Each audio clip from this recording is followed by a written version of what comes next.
Hi there, my name is Lars Sørensen, and great that you're watching another video here online. We're trying to give you an idea of what's going on at the Future Technology Conference in San Francisco. So we got yet another professor for you. We have a lot of them here presenting their latest work and their papers. We're going to talk to Professor Izhak Rubin from UCLA, and we're going to talk about the infrastructure added networking for autonomous vehicle systems, which is a hot topic right now, I guess. It's absolutely true. But we're looking in the consumer market. We see more and more manufacturers are busy with it, but it's wider when you look at transportation, right? This is what the paper is describing. Could you tell us a little bit about the things that you and the team obviously researched? Yes, absolutely. So I am Professor Izhak Rubin from the Department of Electrical and Computer Engineering at UCLA, University of California in Los Angeles. And we have been working over the last 10 years or so on developing traffic management and communication networking between autonomous vehicles on transportation system. So there are many challenges in developing such a system.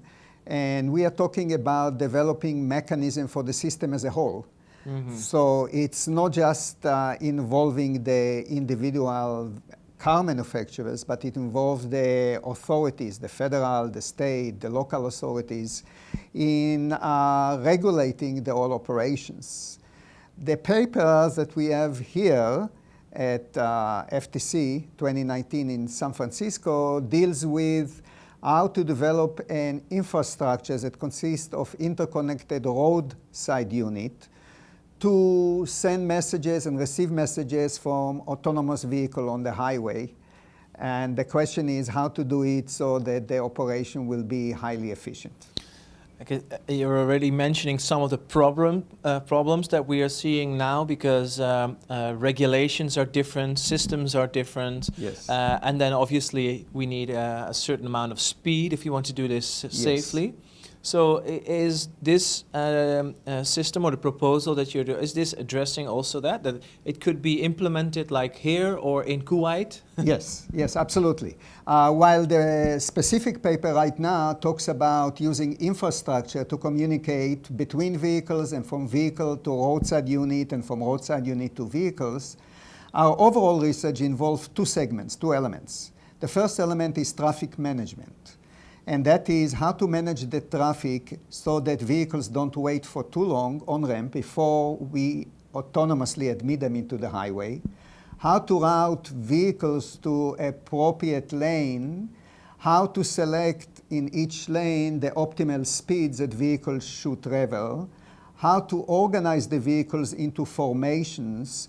What should be the spacing between the vehicle in each one of formation and what should be the speed, and how do we ensure with high probabilities that vehicle arrive at the destination within time which is of interest to them.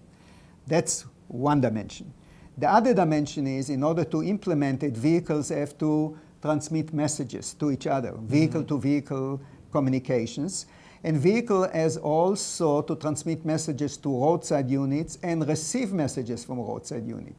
For example, for safety purposes, when a vehicle slows down or suddenly stops, messages have to be disseminated within a distance of, let's say, 300 meters to all other vehicles to let them know this vehicle is in a stopping move, so react accordingly. Yeah.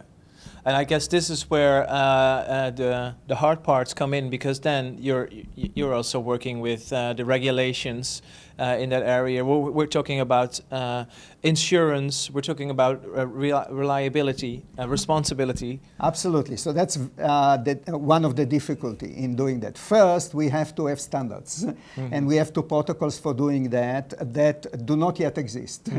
So in order to realize eventually an autonomous vehicular network, the different vehicles that are built by different manufacturers have to coordinate operation with each other, and for that purpose they have to have standards so they understand each other. So you're actually pioneering then, not obviously with the amount of research that you guys have done on this topic, but it's pioneering because of a lot of the standards and the languages or the protocols haven't been developed. Absolutely. This is not yet there. So this is pioneering. Us and other researchers in this area are developing the mechanism that different vehicles will have to agree upon, and it will have to be approved by the localities, by the federal, by the state mechanism. And that, of course, insurance companies and lawyers and legalities have to coordinate the inputs into the system so the operation will be acceptable in all dimensions.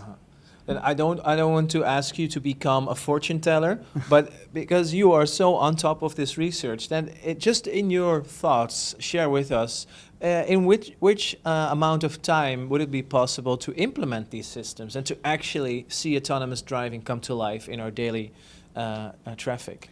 Yes. So some of our studies are on a fully autonomous system, which will take several decades to come into being because a lot has to be developed to realize it.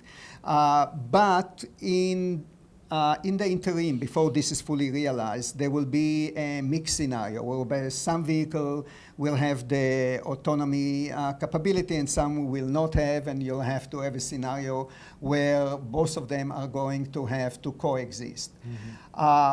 However, this is coming into fruition pretty fast. The vehicles have every year more and more sensors and more capabilities on performing in a partial fashion in an autonomous fashion. So initially what will happen, there will be dedicated lane whereby only vehicles that have full capability in autonomy will be able to go on the lane. This is already been implemented, for example, for trucks, which go from the depot places to the harbor or from the harbor to depot, as well as for different public services that are not mixed with other services. This is also being implemented in the air and on water and underwater, all over the places. So we over here at FTC will have researchers and professors from so many different backgrounds. I'm almost curious that how are they responding to your research? How are the questions or the reactions that you're receiving?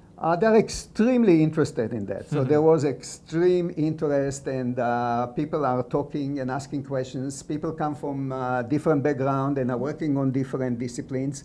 But eventually, this is going to be a big revolution, and everyone will have the opportunity to contribute to it. And so then I could say that your experience with us, how would you look back at being at FTC? It was an excellent experience because you get to meet people that have expertise in different disciplines, and you have to combine, to integrate the know-how of these different disciplines to get such a system implemented. Well, Professor Rubin, I'm so very happy to hear that, and I want to thank you so much for making some time available to talk to us about this. Obviously, we weren't able to address the full extent of the paper, but we got that available for you online amongst the proceedings of this conference.